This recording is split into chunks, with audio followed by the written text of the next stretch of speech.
Well, firstly, I do apologise for my appearance.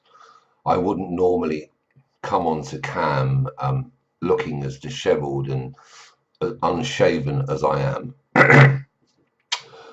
I've literally just got out of bed because I've been lying in bed this morning, tossing and turning and looking for answers.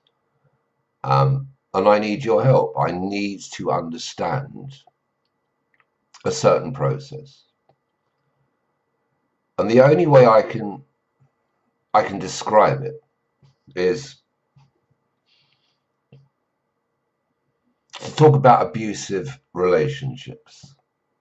That if you were in an abusive relationship with, a male or female, and they kept abusing you, um, walking all over you, making decisions above your head, and generally trashing you, why would you need?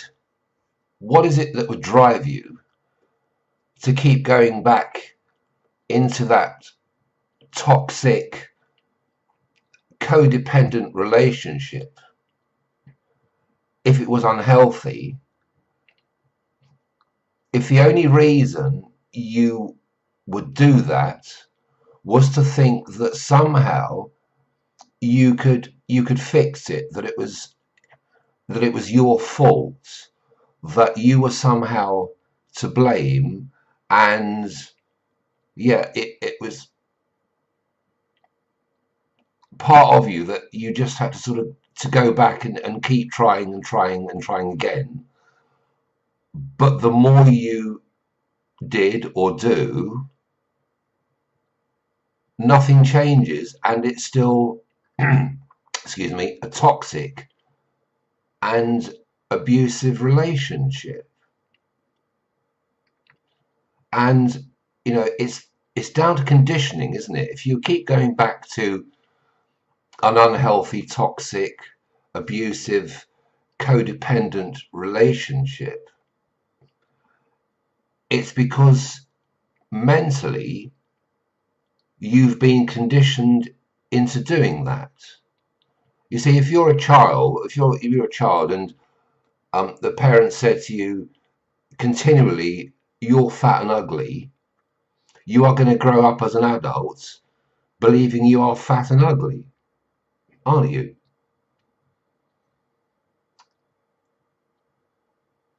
So when it comes to going to the ballot box on May the 5th and putting your cross next to one of the major parties' names, just step back from it, from the process for a minute, and think about it. Why am I doing this? There's nothing wrong with the system itself of going and voting for people, but if you're going into the polling booth in the belief that somehow by voting for one of the major parties that you're going to fix things, and then you get walked all over and trashed and not be listened to, and if you like, abused, why do you do it? Why, knowing that things aren't going to change historically, because things haven't, you're still not being listened to, you're still being walked all over, you're still being abused, your voice isn't being taken into consideration. Why do you do it unless you've been conditioned into doing it? Yeah? Does that sound reasonable? Because in my head, it does.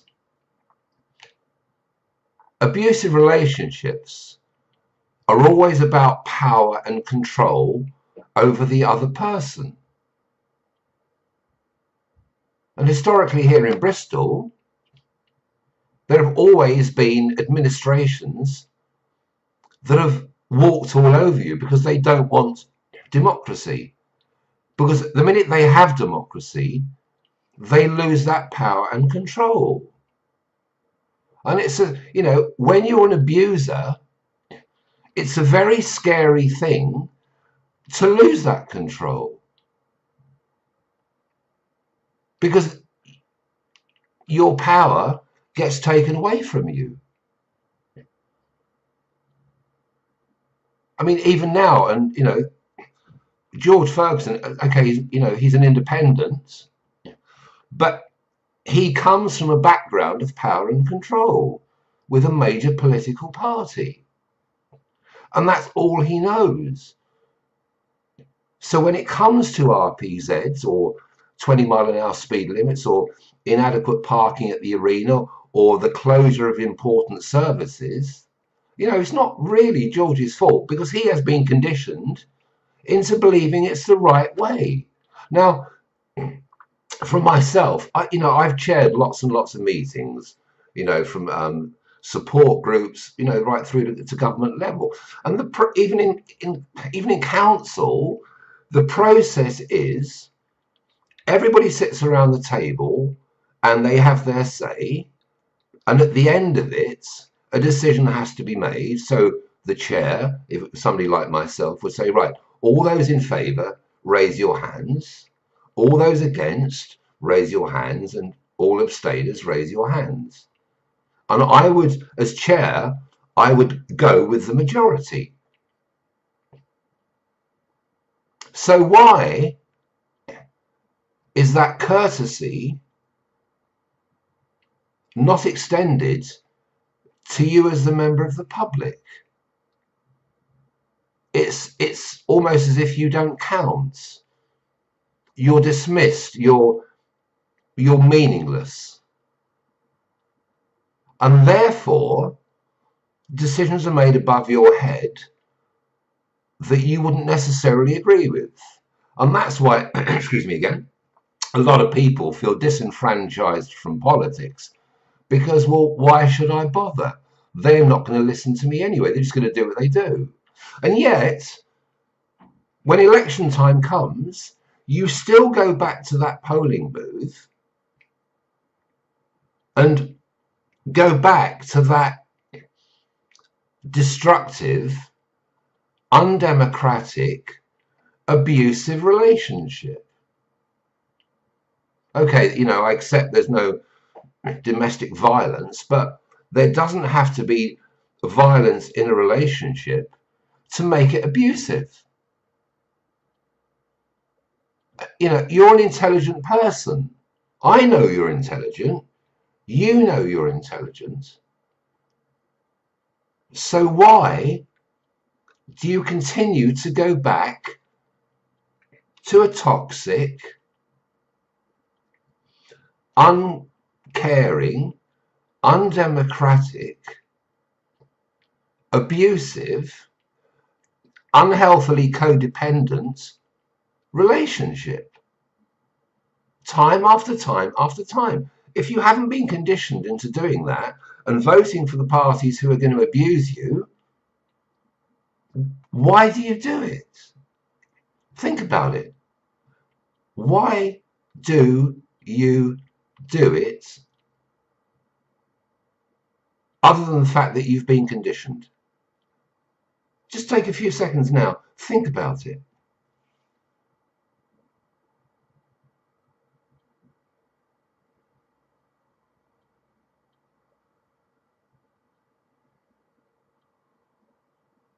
Why do you do it?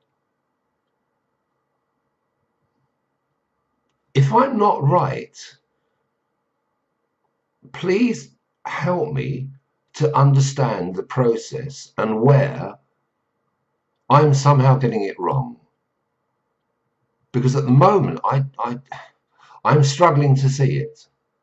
I'm really struggling to see it.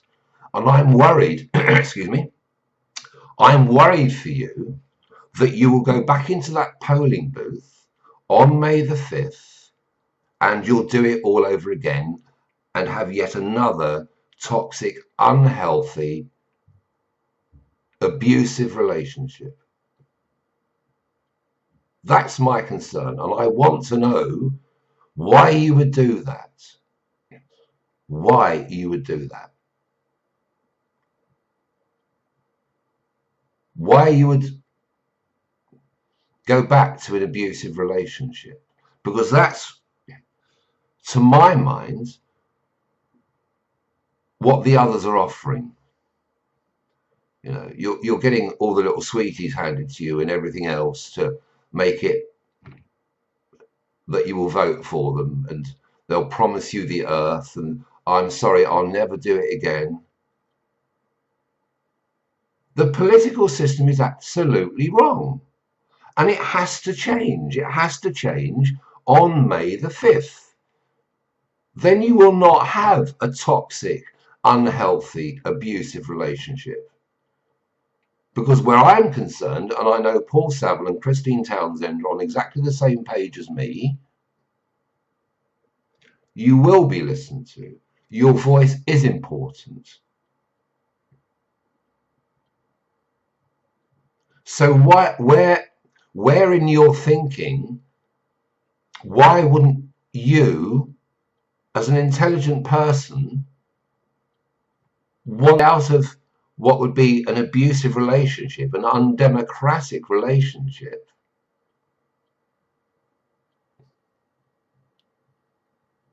I'm just lost. That someone as intelligent as yourself would not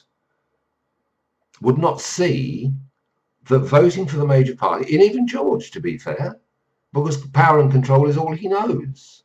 There is no democracy in Bristol. Why would you go back to an abusive relationship if you're being offered something better? Because what we've got to do is we've got to tear up everything that you know about politics in Bristol, and together we have to start again with a blank sheet of paper. And we all have to be involved. You know I said this before, but we all have our lives invested in Bristol. Our own lives, the lives of our families, we've got homes, we invest our people invest their jobs here. We're all stakeholders. We should all be on the same page. Historically, though, we're not. And that's why when people aren't listened to, you will see them in their hundreds and sometimes thousands marching through the streets of Bristol with their banners and their placards in protest, because they haven't been listened to. They haven't been consulted in the first place. Their needs have not been met. And I know it's not always possible to meet everyone's needs. I recognize that, and I'm sure you do as well. But unless we have a democratic process in place, how are we ever going to improve this city? If we're not all on the same page, if we're not all fighting together for the same cause to improve this city. And this is the stuff that's been going on in my head this morning while I've been laying in bed, and why, without even shaving, and I apologize, I had to get out of bed and come onto camera and get this out of my system, because I need to know. I need to find the answers. If I'm going to serve as mayor of this city, I need to have those answers. Because if I don't have those answers, how can I put things right? How can I? I'm entering something with my, hands tied, and I don't want to do that. That's not where I'm coming from. So help me understand why you would willingly go into an abusive relationship time and time again if you know you're still going to be walked all over. Help me understand, because at the moment here, disheveled, confused, lost, I honestly don't understand. And I need to know. I need to know the thinking process of why you continue to enter into an abusive relationship, no matter who it is. I mean, even David Cameron, I mean, he's a typical example now over the EU. Anybody who's against him, he's effectively trying to shut down, you know, get rid of, gag. That tells me that this isn't about democracy, that nobody wants to lose that abusive power and control, to lose that grip. They're petrified, absolutely scared stiff of losing it. You know, Labour haven't got involved in it. They're just sitting on the fence wondering about, you know, what suits they should wear and whether or not they should sing the national anthem. The Liberal Democrats, well, they're nowhere to be seen at all, really, are they? No one's really got a clue. But they all want power and control over you in one way or another. And that, in this year of 2016, is completely unacceptable. And people are getting fed up with it. They're seeing through it at last. They're turning against the major parties. The major parties don't like it because they don't want to lose their grip. They don't want to lose their power. They do not want democracy. Even David Cameron. How can you have someone who's pro-Europe arguing for the people who are against going into Europe? It makes no sense. He's biased. And what will happen is we have the referendum and the majority of people say, actually, we want out of Europe. He'll then be going back to renegotiate again. That's my worry there.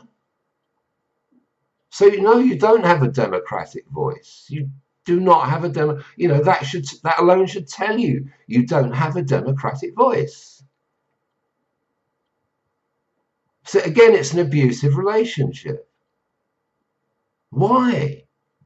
Why are you doing this? Why are you putting up with it? Why are you tolerating it? Why are you accepting all of this? Because if you're voting for one of the major parties here in Bristol, even George, to be fair to George, he doesn't know any difference. It's all about power and control. It has to stop. The abusive relationship has to stop on May the 5th. It has to stop. And only you can stop it.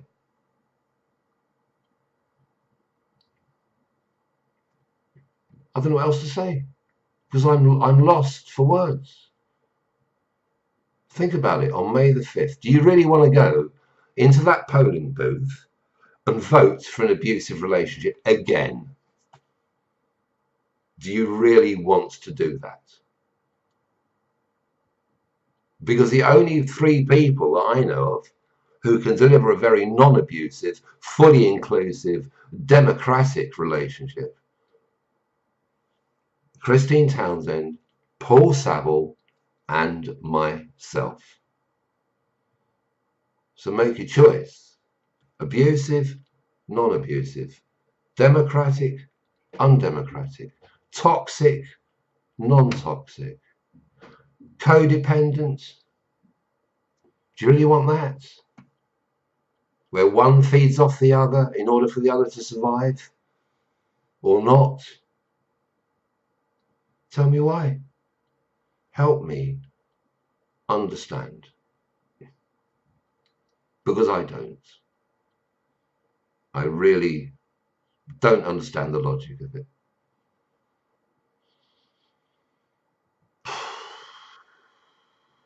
Thank you for watching.